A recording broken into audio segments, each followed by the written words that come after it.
नमस्कार दोस्तों, डेट है आज की 25 अगस्त 2022 और स्वागत है आपका एडिटोरियल डिस्कशन में। 3 इश्यूज हम डिस्कस करेंगे। सबसे पहले आर्टिकल डिस्कस करेंगे हम G20 से संबंधित।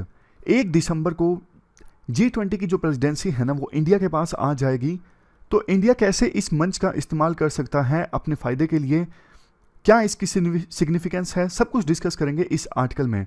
दूसरे नंबर पे आर्टिकल हम डिस्कस करेंगे आधार कार्ड को वोटर आईडी कार्ड से लिंक करने से संबंधित इशू के बारे में। और तीसरे नंबर पे यूनिवर्सल बेसिक इनकम स्कीम, इसके बारे में हम डिटेल से डिस्कस करेंगे बेसिक्स के साथ में। डिस्कशन हम स्टार्ट करें उससे पहले एथिक्स का इंपॉर्टेंट इशू है। देखो, फिनलैंड की प्रधानमंत्री है सना मरीन। इनकी ना एक वीडियो वायरल हुई। इस वीडियो में ना इनको अपने दोस्तों के साथ पार्टी करते हुए देखा जा सकता है, और पार्टी काफ़ी वाइल्ड है। जैसे एक गेस्ट तो ऐसी हैं, उन्होंने अपना टॉप उतार दिया। कुछ लोगों ने कहा कि ड्रग्स लिए गए हैं इस पार्टी में। तो ना काफ़ी क्रिटिसिज्म हुआ सना मरीन का, जो फिनलैंड की प्रधानमंत्री हैं, इस पार्टी के कारण। लोगों ने कहा कि ये सब चीज़ें जो हैं वो प्रधानमंत्री को शोभा नहीं देती। किस प्रकार का एग्जाम्पल वो सेट कर रही हैं सोसाइटी में। इन्होंने कहा कि नहीं, मैंने ड्रग्स नहीं लिए। हालांकि एक गेस्ट ने अपना जो टॉप उतारा वो गलत है, उनको ऐसा नहीं करना चाहिए था। लेकिन इन्होंने ना अपने आप को डिफेंड भी किया कि मैं अपनी पब्लिक लाइफ और प्राइवेट लाइफ को साथ लेके चल रही हूँ। मेरा भी मन करता है कि पब्लिकली अगर मैं बहुत काम करूँ तो थोड़ा बहुत अपने एंजॉय भी दूँ, अपने आप को समय दूँ, तो इसमें क्या गलत है। तो हमारे देश में भी आपको याद हो, राहुल गांधी की एक वीडियो वायरल हुई थी नेपाल से, किसी क्लब में एंजॉय करते हुए की। तो बाद में राहुल गांधी का काफ़ी क्रिटिसिज्म हुआ था कि आप इंटरेस्टेड नहीं हो पॉलिटिक्स में, आप पार्टीज में ज़्यादा इंटरेस्टेड हो। तो ना एक्चुअल में ना जो पब्लिक सर्वेंट होते हैं या फिर पॉलिटिशियंस होते हैं, वो इस प्रकार की डांस पार्टी में ज़्यादा इन्वॉल्वमेंट अपनी करते हैं ना, जिसमें ड्रिंक वगैरह भी किया जा रहा है, तो लोग ना उस चीज़ को ज़्यादा पसंद करते नहीं हैं। लोगों को लगता है कि अगर आप ऐसा कर रहे हो तो इसका मतलब जब आप अपनी पब्लिक ड्यूटी परफॉर्म करते हो ना, उसके प्रति आप सीरियस नहीं हो, आपका ज़्यादा ध्यान इन चीज़ों में है, इसलिए जनता ना पसंद नहीं करती इन चीज़ों को। देखो, लीगली कोई गलत नहीं है, मतलब जैसा सना मरीन का कहना है कि मैंने ड्रग्स नहीं लिए, कोई ऐसा इलीगल काम नहीं किया, तो वैसे ये गलत नहीं है। लेकिन एज ए लीडर ना आपकी काफ़ी सारी रिस्पॉन्सिबिलिटीज़ होती हैं कि आप सोसाइटी के लीडर होते हो, आपको बहुत से लोग फॉलो करते हैं, आप एग्जाम्पल सेट करते हो सोसाइटी में। तो आपका जो बिहेवियर है ना, वो ऐसा नहीं होना चाहिए कि एक गलत इंप्रेशन जाए जनता में कि ये प्रधानमंत्री ही हमारा अनसीरियस है, या फिर गलत आप एग्जाम्पल सेट करो कि ये चीज़ें तो प्रधानमंत्री भी करते हैं, मैं भी ये चीज़ें कर सकता हूँ या फिर कर सकती हूँ। समझ गए?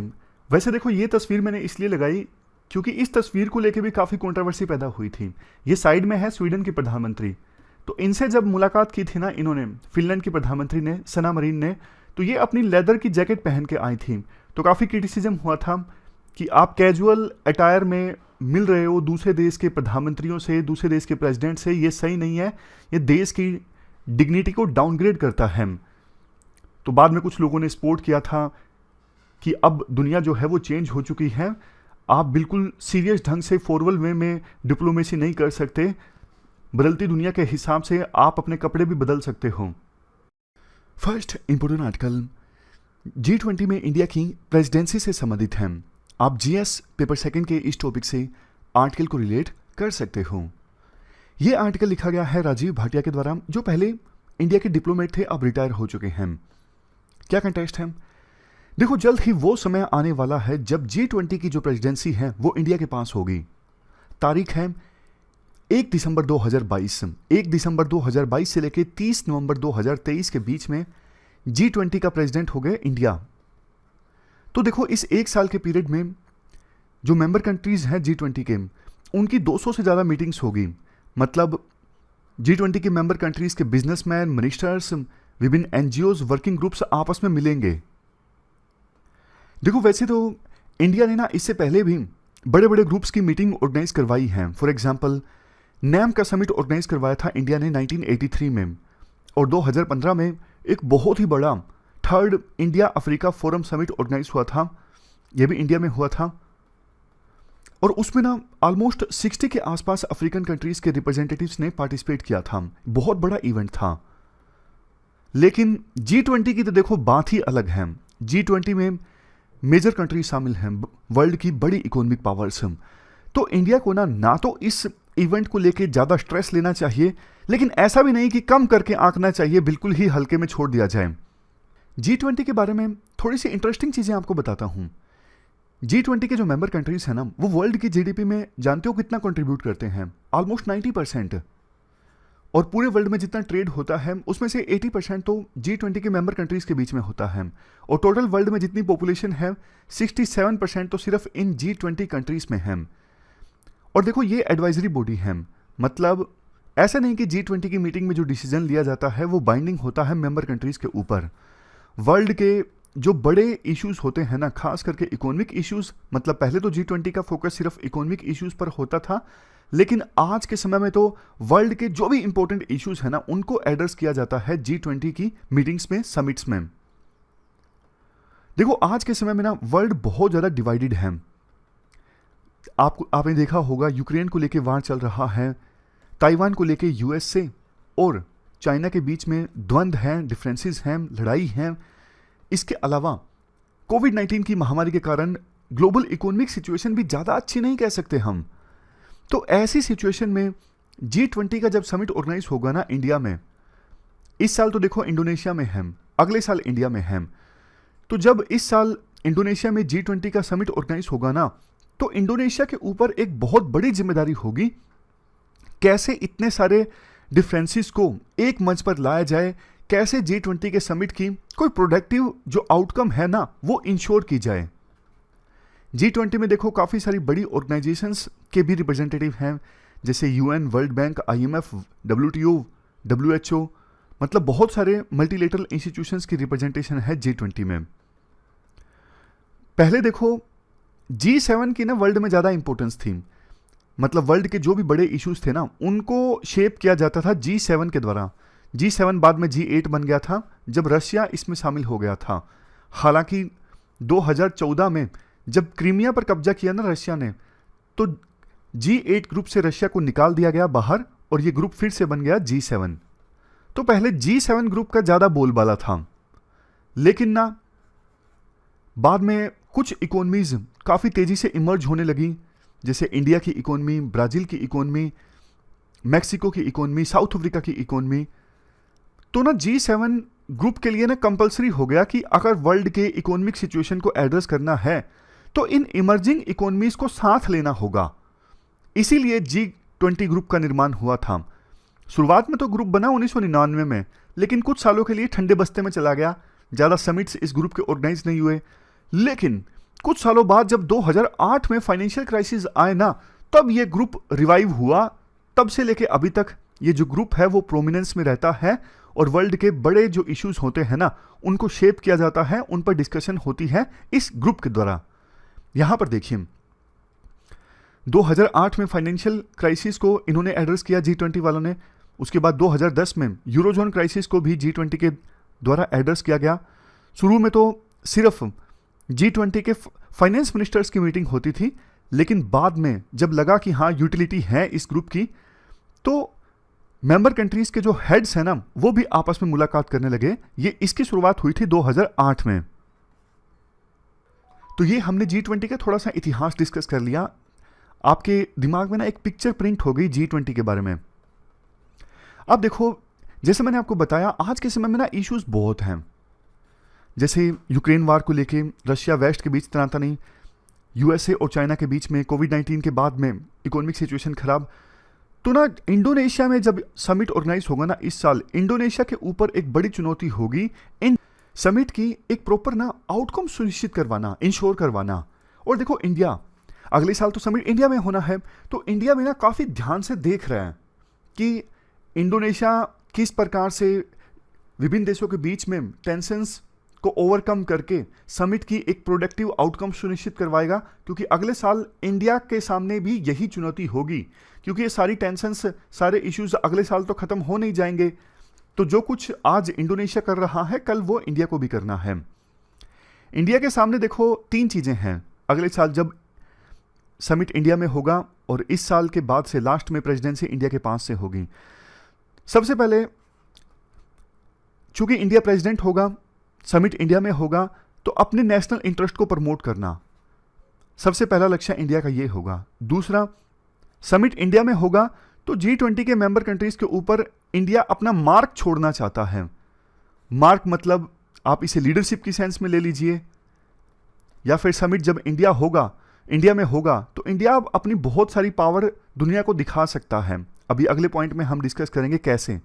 और सबसे लास्ट में maintaining its primacy as an effective instrument of global governance. ये तीसरा ऑब्जेक्टिव होगा इंडिया का, ये इंश्योर करना कि वर्ल्ड के ग्लोबल गवर्नेंस के जो इशू है ना, उनको एड्रेस करने के लिए G20 एक सिग्निफिकेंट इंस्टीट्यूशन बना रहे। ये ट्रिपल मोटिवेशन होगा इंडिया का। इसके बाद लास्ट में ना राइटर कुछ सजेशंस देते हैं। 4 चीजें हैं जो इंडिया कर सकता है। पहली चीज क्या कर सकता है इंडिया, देखो समिट चूंकि इंडिया में होगा, इंडिया प्रेसिडेंट बनेगा G20 का पहली बार, तो इंडिया के पास ना एक मौका है अपनी अचीवमेंट्स को शो करने का G20 के मेंबर कंट्रीज के सामने। अचीवमेंट्स जैसे इंडिया ने कितना अच्छे ढंग से कोविड-19 की महामारी को टैकल किया अपने घर में, और दूसरे देशों को भी वैक्सीन प्रोवाइड की, एड दी, डिप्लोमेसी किस प्रकार से थी इंडिया की कोविड-19 की महामारी के दौरान, ये सब चीजें इंडिया शो कर सकता है G20 को सामने। और बहुत सारी चीजें हैं इंडिया की G20 को शो करने के लिए, जैसे इंडिया में आया डिजिटल रेवोल्यूशन,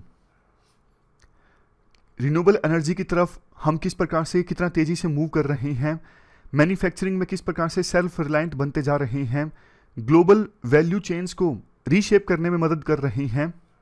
मतलब वो लोग जो चाइना से ट्रेड कम करना चाहते हैं उनके लिए इंडिया एक बहुत बढ़िया ऑप्शन है।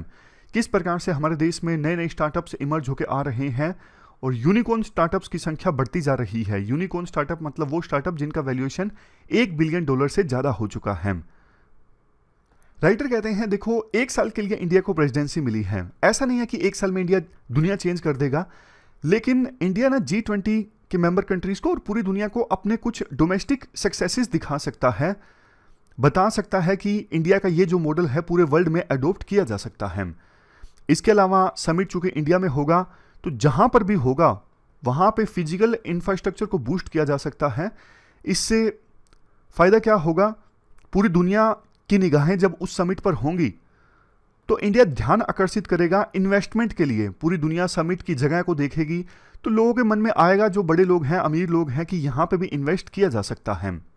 दूसरी चीज इंडिया क्या कर सकता है, देखो ये कोइंसिडेंस है कि 2021, 22, 23, 24 ये जो सारे समिट्स हैं ना, Indonesia, India, Brazil, South Africa, इन देशों में ऑर्गेनाइज होंगे। ये सारे ना डेवलपिंग कंट्रीज हैं। तो ये डेवलपिंग कंट्रीज है ना, ग्लोबल साउथ की आवाज को बुलंद कर सकते हैं। ग्लोबल साउथ में कौन कौन से देश आते हैं, देखो ग्लोबल साउथ ना एक वो टर्म है जो यूज की जाती है Latin America, Asia, Africa, Oceania, इन रीजन्स को रिप्रेजेंट करने के लिए, समझ गए। तो ग्लोबल साउथ की आवाज को बुलंद कर सकते हैं ये चारों देश, चारों डेमोक्रेसीज हैं, चारों ग्लोबल साउथ में आते हैं, डेवलपिंग कंट्रीज हैं, इमर्जिंग इकोनॉमीज हैं। इसके अलावा देखो ये 3 देश, इंडिया, ब्राजील, साउथ अफ्रीका, इनके पास प्रेसिडेंसी होगी। इंडिया के पास 2023 में, ब्राजील के पास 24 में, साउथ अफ्रीका के पास 25 में। ये ना तीनों इब्सा के मेंबर कंट्रीज हैं। इब्सा में 3 देश हैं, इंडिया, ब्राजील, साउथ अफ्रीका। कुछ समय से ना ये ग्रुप थोड़े ठंडे बस्ते में है, क्योंकि ब्रिक्स एक बड़ा ग्रुप है जिसमें इन 3 देशों के अलावा चाइना और रशिया भी है। लेकिन देखो कुछ रिस्ट्रेंट्स हैं, मतलब ये 3 देश काम नहीं कर पा रहे थे क्योंकि बड़ा ग्रुप इनको लगता था ज्यादा सहूलियत वाला है। बट देखो रशिया और चाइना ये ना पूरी दुनिया से थोड़ा बहुत अलग थलग चल रही हैं। रशिया की जैसे ज्यादातर देशों से अभी टेंशंस हैं, मतलब ज्यादातर देशों ने क्रिटिसाइज किया रशिया को यूक्रेन वार के लिए। तो ये 3 देश अलग से अब मिलकर काम कर सकते हैं। इब्सा को रिवाइव किया जा सकता है। फायदा ये है, इब्सा अगर रिवाइव होता है, चाइना और रशिया को साथ ले जाने की आवश्यकता नहीं है इन इमर्जिंग इकोनॉमीज को। और इन 3 देशों में तो डेमोक्रेसी है, रशिया चाइना में तो डेमोक्रेसी भी नहीं है, समझ गए। तो कहने का मतलब ये है, इंडिया में जब समिट ऑर्गेनाइज होगा ना, या फिर छोड़िए इंडिया में तो अगले साल होगा, बाली में समिट ऑर्गेनाइज होगा इंडोनेशिया में इसी साल, तब ये 3 देश आपस में मुलाकात कर सकते हैं। मतलब 3 देशों के जो प्रीमियर्स हैं ना आपस में मिल सकते हैं, ताकि इस ग्रुप को, इब्सा को फिर से रिवाइव किया जाए। अब चौथी चीज इंडिया क्या कर सकता है, इंडिया ना पूरे वर्ल्ड का एक ग्लोबल डिप्लोमेट इमर्ज होके आए। जैसे देखो इतने सारे डिफरेंसेस हैं, परमानेंट मेंबर्स जो है सिक्योरिटी काउंसिल के, उनके बीच में डिफरेंसेस हैं, ब्रिक्स में डिफरेंसेस हैं, डिफरेंसेस बहुत हैं पूरी दुनिया में आज के समय में। तो ना इंडिया अलग अलग व्यूज को एक साथ रिप्रेजेंट कर सकता है। जैसे इंडिया कुछ इस थीम पे काम कर सकता है, हमारा मकसद होना चाहिए अर्थ को बचाना, हमारा मकसद होना चाहिए ह्यूमैनिटी को बचाना। इन सब चीज़ों पे इंडिया ज़्यादा फोकस कर सकता है ब्रॉड व्यूज़ पर। और कुछ लोग जिनके व्यूज़ अच्छे से रिप्रेजेंट नहीं होते G20 में, उनके व्यूज़ को इंडिया अच्छे से रिप्रेजेंट कर सकता है। क्योंकि G20 में तो सिर्फ 19 देश है ना, 19 देश और एक यूरोपियन यूनियन, बाकी कितने सारे देश तो रह गए, उनकी आवाज़ को इंडिया बुलंद कर सकता है। इसके अलावा इंडिया का फोकस होगा इंक्लूसिव अप्रोच पर। इंडिया इस बात पे फोकस करेगा कि ग्लोबल इश्यूज को एड्रेस करने के लिए जो सॉल्यूशन होना चाहिए ना, वो ह्यूमन सेंट्रिक होना चाहिए। इंडिया एक और चीज़ की वकालत कर सकता है। देखो अभी ना G20 में अफ्रीका की रिप्रेजेंटेशन नहीं है, तो इंडिया ये कर सकता है अफ्रीका के मार्जिनलाइजेशन को ख़त्म किया जाए और अफ्रीकन यूनियन को ना मेंबर बना दिया जाए G20 का। जैसे यूरोपियन यूनियन अभी मेंबर है, तो अफ्रीकन यूनियन को भी G20 का मेंबर बना दिया जाए। तो कुल मिला के देखो आर्टिकल लास्ट में ये कहते हैं इंडिया के पास एक बहुत अच्छा मौका है G20 में यूनिक पैकेज डिलीवर करने का। इंडिया अपनी लीडरशिप शो कर सकता है, अपने इंटरेस्ट को प्रमोट कर सकता है और पूरे वर्ल्ड में एकजुटता लाने का प्रयास कर सकता है। हालांकि देखो ये बोलना बहुत ज़्यादा आइडियलिस्टिक होगा, लेकिन इंडिया एक नैरेटिव तो सेट कर सकता है ना, इस प्रकार से एक ब्रॉड व्यू रख सकता है अर्थ का, पूरी दुनिया का। इसके साथ साथ जो राइवल व्यू पॉइंट्स हैं जैसे रशिया, यूएसए, चाइना और यूएसए, राइवल व्यू पॉइंट्स को भी कन्वर्ज करने की कोशिश इंडिया कर सकता है। तो ये हमने पूरा आर्टिकल डिस्कस किया G20 से संबंधित। चलते हैं आगे। इसके बाद आधार कार्ड को वोटर आईडी कार्ड से लिंक करने से संबंधित है। आप जीएस पेपर सेकंड के इस टॉपिक से आर्टिकल को रिलेट कर सकते हो। 2021 में ना एक बिल पास हुआ था जिसका नाम था इलेक्शन लॉज अमेंडमेंट बिल। तो उस समय ना इस बिल में ये कहा गया था वोटर आइडेंटिटी कार्ड को लिंक करना है आधार नंबर से, लेकिन कंट्रोवर्सी पैदा हुई तो सरकार और ईसीआई अथॉरिटीज़ के द्वारा ये बोल दिया गया वॉलंटरी प्रोसेस है, कंपलसरी नहीं है। मतलब ऐसे वोटर्स जो अपना रजिस्ट्रेशन नया करवाएंगे उनको बोला नहीं जाएगा कंपलसरी कि आधार कार्ड लेके आइए तभी आपका रजिस्ट्रेशन होगा, अदरवाइज नहीं होगा, ये वॉलंटरी है। और ये बिल आया इसलिए था अगर आधार कार्ड वोटर आईडी से लिंक होता है ना तो एरर्स को रिमूव किया जा सकता है। किसी के दो जगह वोट होते हैं, तीन जगह वोट बने होते हैं, तो डुप्लीकेशन जो होती है ना उसे खत्म किया जा सकता है। अब क्या हुआ है, अब देखो ये हुआ है, ऐसी खबरें आ रही हैं कि कहीं कहीं पर मजबूर किया जा रहा है नए रजिस्ट्रेशन वालों को कि आप अपना आधार कार्ड लेके आइए ताकि उसे लिंक किया जा सके वोटर आईडी से, तभी आपका रजिस्ट्रेशन होगा, तभी आपका वोट बनेगा, अदरवाइज नहीं बनेगा। तो मतलब पिछले साल बिल आने के बाद में सरकार और इलेक्शन कमीशन ऑफ इंडिया ने जो क्लैरिफिकेशन दी थी वो झूठी साबित हुई। जिसका डर था वही हो रहा है, राइटर ऐसा बोलना चाहते हैं।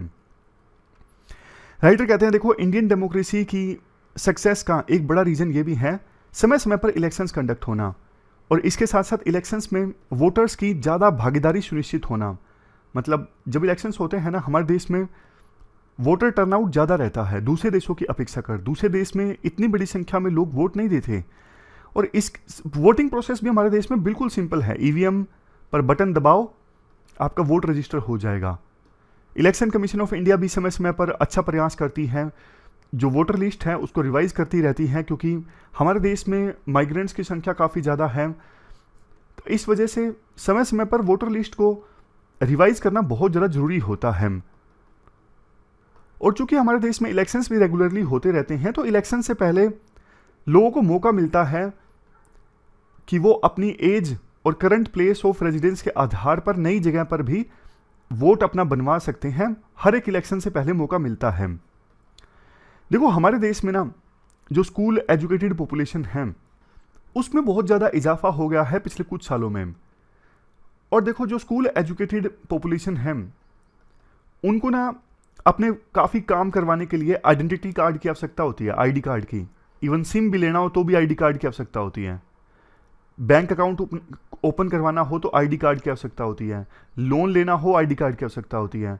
तो ये जो स्कूल एजुकेटेड पॉपुलेशन है ना वो अपने करंट रेजिडेंस को देखते हुए अपना एड्रेस चेंज करवा लेती हैं अलग अलग आईडी कार्ड्स में। तो जब देखो ऐसी पॉपुलेशन आसानी से करंट रेजिडेंस के आधार पर वोट बनवा सकती है, तो फिर उसको आधार से लिंक करने की आवश्यकता ही क्या है, ऐसा राइटर बोलना चाहते हैं। लेकिन देखो इसमें दिक्कत बहुत है। दिक्कत यह है कि एक तो ना, बल्कि आधार कार्ड के डेटा में आपको बहुत सारी कमियां मिलेंगी, बहुत सारी गलतियां मिलेंगी, लेकिन वोटर लिस्ट का जो डेटा है ना, उसमें इतनी कमियां नहीं है जितने कि आधार के डेटा में कमियां हैं। और आधार कार्ड देखो कोई सिटीजनशिप का प्रूफ नहीं है कि आधार से आप लिंक करोगे वोटर आईडी कार्ड को तो फिर वोटर आईडी में जितने भी लोग हैं, मतलब वोटर लिस्ट में जितने भी लोग हैं, फिर वो जेन्युइन होंगे। नहीं, आधार सिर्फ एक रेजिडेंस का प्रूफ है, सिटीजनशिप का प्रूफ नहीं है।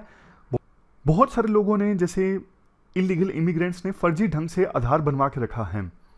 और देखो एक ना एक्सपेरिमेंट किया गया था तेलंगाना और आंध्र प्रदेश में, आधार को लिंक किया गया था वोटर आइडेंटिटी कार्ड से। तो वहां पे ना बहुत सारे जो एलिजिबल वोटर्स हैं ना, वो वोटर लिस्ट से एक्सक्लूड हो गए, मतलब बाहर हो गए, वो अपना वोट ही नहीं दे सके थे क्योंकि उनका वोट काट दिया गया।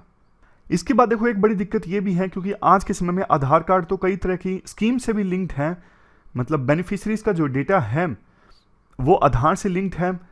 अब किसी बूथ पे ना लोग वोट देने जाते हैं, और वोट देने जाते हैं तो उन सबका आधार कार्ड मान लीजिए सरकार को पता है। अब ये भी पता है उनको स्कीम्स का लाभ मिल रहा है क्योंकि आधार कार्ड से स्कीम्स जुड़ी हुई हैं। तो अगर मान लीजिए कोई गलत मिसयूज करना चाहे इस चीज़ का, जिसने रूलिंग पार्टी का अगेंस्ट वोट दिया, उनका वोट काटा जा सकता है, उनको स्कीम्स का लाभ देने से सरकार मना कर सकती है, मतलब जानबूझ के बेनिफिशरीज की लिस्ट से नाम हटा दिया जाए। तो ऐसा भी हो सकता है, मतलब मिसयूज हो सकता है। वोटर आईडी कार्ड लिंक्ड है आधार से, आधार लिंक्ड है स्कीम से, तो जिन्होंने खिलाफ वोट दिया उनको स्कीम का लाभ ना दे सरकार, ऐसी पॉसिबिलिटी है। मतलब कम है लेकिन मिसयूज की संभावना तो है ही, देखो हमेशा बनी रहती है। और डेटा प्रोटेक्शन की दिक्कत है। वोटर आईडी कार्ड अगर लिंक्ड हो जाएगा आधार से, डेटा प्रोटेक्शन के लिए कानून अभी भी नहीं है। लास्ट में फिर यही बोला जाता है कि इंडियन डेमोक्रेसी की जो सक्सेस है ना, वो है आसानी से इलेक्शंस होना, लोगों का हाई टर्नआउट। लेकिन इस प्रकार सी चीज़ें जब होंगी तो फिर देखो लोगों का पार्टिसिपेशन कम हो जाएगा, वोटिंग मुश्किल हो जाएगी, तो ये डेमोक्रेसी के लिए ठीक नहीं है। ये पूरा आर्टिकल हमने डिस्कस किया वोटर आईडी कार्ड को आधार से लिंक करने से संबंधित। चलते हैं आगे। इसके बाद next article universal basic income की वकालत से संबंधित है। आप जीएस पेपर सेकंड के इस टॉपिक से आर्टिकल को रिलेट कर सकते हैं। देखो राइटर ना ये बोलते हैं कोविड-19 की महामारी के कारण ना बहुत से लोग गरीब हो गए हैं, बहुत से लोगों का जो इनकम लेवल है कम हुआ है। आज के समय में नई नई टेक्नोलॉजीज आ रही हैं, बहुत से लोग बेरोजगार हो रहे हैं। तो ऐसी सिचुएशन में ना सोशल स्टेबिलिटी को बनाए रखने के लिए यूनिवर्सल बेसिक इनकम का होना जरूरी है। मतलब हर एक पर्सन को सरकार की तरफ से इतने पैसे तो मिले, कम से कम वो डिग्निटी के साथ अपनी लाइफ व्यतीत कर सकें। बाद में कुछ लोग ज़्यादा पैसे कमाते हैं तो कोई चिंता की बात नहीं है। अगर हर एक को कुछ बेसिक इनकम मिलेगी ना, तो ये समाज के लिए भी फायदेमंद है और उस इंडिविजुअल के लिए भी फायदेमंद है। तो यूनिवर्सल बेसिक इनकम का कंसेप्ट आना चाहिए या फिर नहीं आना चाहिए, वो अभी हम डिस्कस करेंगे। लेकिन ना शुरुआत में कुछ डेटा है जो हम अपने आंसर्स में डायरेक्टली इनडायरेक्टली इस्तेमाल कर सकते हैं। वो डेटा देखिए आप। जैसे हमारे देश में सिक्योरिटी, सोशल सिक्योरिटी नेट के एग्जांपल्स देखिए। सरकार ने क्या क्या किया है सोशल सिक्योरिटी प्रोवाइड करने के लिए। नेशनल फूड सिक्योरिटी एक्ट के बेनिफिशरीज की संख्या है 800 मिलियन। 800 मिलियन मतलब 80 करोड़ जो लोग हैं ना, नेशनल फूड सिक्योरिटी एक्ट में सब्सिडाइज्ड फूड ग्रेन मिलता है ना, वो ले रहे हैं, उसका लाभ उठा रहे हैं। मिड डे मील स्कीम के अंतर्गत 120 मिलियन चिल्ड्रन को फ्री लंच प्रोवाइड किया जाता है, यानी 12 करोड़। इसके बाद नेक्स्ट, फ्यू स्टेट गवर्नमेंट्स के द्वारा फ्री मील प्रोग्राम रन किया जा रहा है, उससे भी 5 करोड़ लोगों को बेनिफिट हो रहा है। इसके बाद आयुष्मान भारत स्कीम में जो सेंट्रल गवर्नमेंट के द्वारा चलाई जा रही है, इसमें बेनिफिशरीज की संख्या है 490 मिलियन, यानी हेल्थ से संबंधित स्कीम है आयुष्मान भारत। इसके अलावा देखो ऑर्गेनाइज सेक्टर में central government employee state insurance corporation यानी ESIC और सेंट्रल गवर्नमेंट हेल्थ स्कीम यानी CGHS रन करता है। एम्प्लॉई स्टेट इंश्योरेंस कॉर्पोरेशन के बेनिफिशरीज की संख्या है 130 मिलियन और सेंट्रल गवर्नमेंट हेल्थ स्कीम के बेनिफिशरीज की संख्या है 4 मिलियन। जो अलग अलग राज्य सरकारों के द्वारा हेल्थ इंश्योरेंस स्कीम रन की जाती है ना, उसका फायदा मिलता है 200 मिलियन लोगों को, यानी 20 करोड़ को। अब आपके मन में आया होगा इतना सारा डेटा है, क्या ये याद रखना है क्या? नहीं, याद तो नहीं रखना, कुछ बड़े बड़े स्कीम्स का डेटा आप याद रख सकते हो, कई बार कहीं ना कोट करने के लिए काम आ जाता है। जैसे मान लीजिए इंश्योरेंस सेक्टर से संबंधित क्वेश्चन आ गया, तो थोड़ा बहुत आइडिया होना कि हाँ स्टेट गवर्नमेंट्स की जो अलग अलग स्कीम्स हैं उससे 20 करोड़ लोगों को हेल्थ इंश्योरेंस मिला है। इसके अलावा प्राइवेटली लोगों ने जो अपना प्राइवेट कंपनी से इंश्योरेंस करवा रखा है उसकी संख्या है 110 मिलियन, तो फिर थोड़ा वैल्यू एडिशन हो जाता है। अभी भी देखो 400 मिलियन लोग ऐसे हैं जो किसी भी तरह की हेल्थ इंश्योरेंस स्कीम के अंडर कवर्ड नहीं हैं। इसके बाद देखो इनकम सिक्योरिटी सोशल सिक्योरिटी का एक इंपॉर्टेंट एस्पेक्ट है कि जब आप बूढ़े हो जाते हो तो आपको कुछ इनकम मिलती रहे, बेशक आप काम ना कर रहे हो तो भी। इसके लिए काफ़ी तरह के प्रोविजंस हैं, स्कीम्स कह सकते हो, जैसे जनरल प्रोविडेंट फंड। सरकारी जो कर्मचारी होते हैं ना उनका पैसा कटता है, चाहे वो सेंट्रल गवर्नमेंट के हों या फिर स्टेट गवर्नमेंट के हों, तो उनके लिए है ये जनरल प्रोविडेंट फंड, यानी जीपीएफ गवर्नमेंट एम्प्लॉयज़ के लिए होता है। दूसरा है ईपीएफ, एम्प्लॉय प्रोविडेंट फंड, मतलब ऑर्गेनाइज सेक्टर में जो प्राइवेट कंपनीज हैं, टीसीएस है, इन्फोसिस हैं, जो भी प्राइवेट कंपनीज हैं ऑर्गेनाइज सेक्टर में, वो भी अपने एम्प्लॉयज़ के लिए पैसा काटती हैं। अब ऐसे वर्कर्स जिनको ईपीएफ का लाभ मिलता है वो है 65 मिलियन, और ऐसे वर्कर्स जो सरकारी कर्मचारी हैं जो जीपीएफ का लाभ लेते हैं उनकी संख्या है 20 मिलियन, यानी 2 करोड़। अब देखो अगर आप किसी कंपनी के लिए काम नहीं करते हो, सेल्फ एम्प्लॉयड हो, तो भी आप पब्लिक प्राइवेट फंड में अपना पैसा जमा करवा सकते हो। एक साल में लिमिट है 1.5 लाख रुपए आप जमा करवा सकते हो। इसमें इंटरेस्ट रेट भी अच्छा खासा मिलता है, 8% के आसपास। इनकम टैक्स भरते वक्त आपको एग्जम्पशन भी मिलता है। तो ये अलग अलग तरह की इनकम सिक्योरिटी संबंधित प्रोविजंस हैं। एक नेशनल पेंशन स्कीम भी है, इसके सब्सक्राइबर्स की संख्या है 53 मिलियन। ये हुई इनकम सिक्योरिटी की बात में। अगर अनऑर्गेनाइज सेक्टर की बात करें कि इसकी वेलफेयर के लिए सरकार क्या कर रही है, पीएम किसान स्कीम है, 120 मिलियन फार्मर्स को फ़ायदा होता है, हर साल 6,000 रुपये मिल जाते हैं 3 इंस्टॉलमेंट्स में। अटल पेंशन योजना है जिसका बेनिफिट होता है 40 मिलियन लोगों को। प्रधानमंत्री श्रम योगी मान धन योजना, इसका फ़ायदा हो रहा है 5 मिलियन बेनिफिशरीज को। लास्ट में मनरेगा का फ़ायदा हो रहा है 6 करोड़ लोगों को, यानी 60 मिलियन बेनिफिशरीज को। अब देखो इतनी सारी स्कीम्स हैं, क्या अब इन सब को कन्वर्ज करके एक बेसिक इनकम नहीं प्रोवाइड की जा सकती हर एक गरीब पर्सन को? ऑलरेडी सरकार इतनी सारी स्कीम्स तो चला ही रही है, तो सबको कन्वर्ज करके एक बेसिक इनकम सिक्योरिटी प्रोवाइड की जा सकती है। तो ये हमने कुछ डेटा डिस्कस कर लिया जो काम आने वाला है। अब डिटेल से यूनिवर्सल बेसिक इनकम का कंसेप्ट डिस्कस करते हैं। मतलब क्या है यूनिवर्सल बेसिक इनकम का? डेफिनेशन क्या लिखोगे अगर एग्जाम में क्वेश्चन आता है यूनिवर्सल बेसिक इनकम के बारे में? सिंपल डेफिनेशन देखो यहाँ पर है, periodic unconditional cash transfer to every citizen in the country. सरकार देश के हर एक नागरिक को, चाहे नागरिक कैसा भी हो, उसकी सोशल कंडीशंस कैसी भी हो, इकोनॉमिक कंडीशंस कैसी भी हो, काम कर रहा हो ना कर रहा हो, कोई भी हो, बिना शर्त के सरकार देश के हर एक नागरिक को पीरियोडिक कैश ट्रांसफ़र करें। अब पीरियोडिक यहाँ पे देखो, एक हफ्ता हो सकता है, एक महीना हो सकता है, एक साल भी हो सकता है। आमतौर पे जैसे पेंशन प्रोवाइड की जाती है हर एक महीने प्रोवाइड की जाती है, तो यूनिवर्सल बेसिक इनकम भी हर एक महीने प्रोवाइड की जाएगी।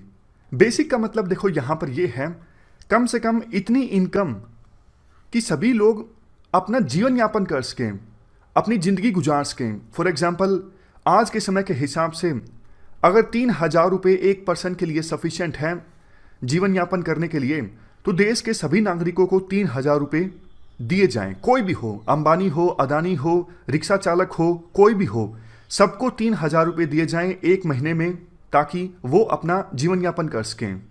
तो इस प्रकार से हमने बेसिक कंसेप्ट जाना यूनिवर्सल बेसिक इनकम का। अब हम इस स्कीम के फ़ायदों की बात करेंगे और फ़ायदे डिस्कस करने के बाद डिसएडवांटेजेस की बात करेंगे, चैलेंजेस की बात करेंगे। राइटर सबसे पहले कहते हैं 2010 से 2013 के बीच मध्य प्रदेश में और वेस्ट दिल्ली में इस प्रकार की स्कीम चलाई गई थी पायलट बेसिस पे, यानी टेस्ट करने के लिए अगर इस प्रकार की स्कीम चलाई जाती है तो कितना फ़ायदा हो सकता है।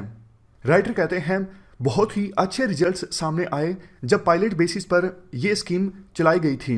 जिन लोगों को एक निश्चित इनकम दी गई थी हर एक महीने, उन लोगों में या फिर उन फैमिलीज में न्यूट्रिशन का लेवल बढ़ा, क्योंकि वो काम तो कर ही रहे थे लेकिन उनके पास जो एक्स्ट्रा इनकम आई उससे वो खाने के लिए अच्छी चीज़ें खरीदने लगे, तो इसलिए उनमें न्यूट्रिशन का लेवल इंप्रूव हुआ, सैनिटेशन इंप्रूव हुआ, हेल्थ और हेल्थ केयर इंप्रूव हुआ, स्कूल अटेंडेंस बढ़ी, क्योंकि बहुत सी फैमिलीज ऐसी थीं कि उनको एक्स्ट्रा इनकम जब मिली तो उन्होंने अपने बच्चों को स्कूल भेजना प्रेफर किया बजाय के चाइल्ड लेबर करवाने के। नेक्स्ट पॉइंट, वुमेन का स्टेटस भी काफ़ी इंप्रूव हुआ, क्योंकि देखो वैसे तो धीरे धीरे अब सिचुएशन चेंज हो रही है शहरों में, लेकिन गांव की बात करें आज भी हमारा जो समाज है वो पैट्रियार्कल समाज है।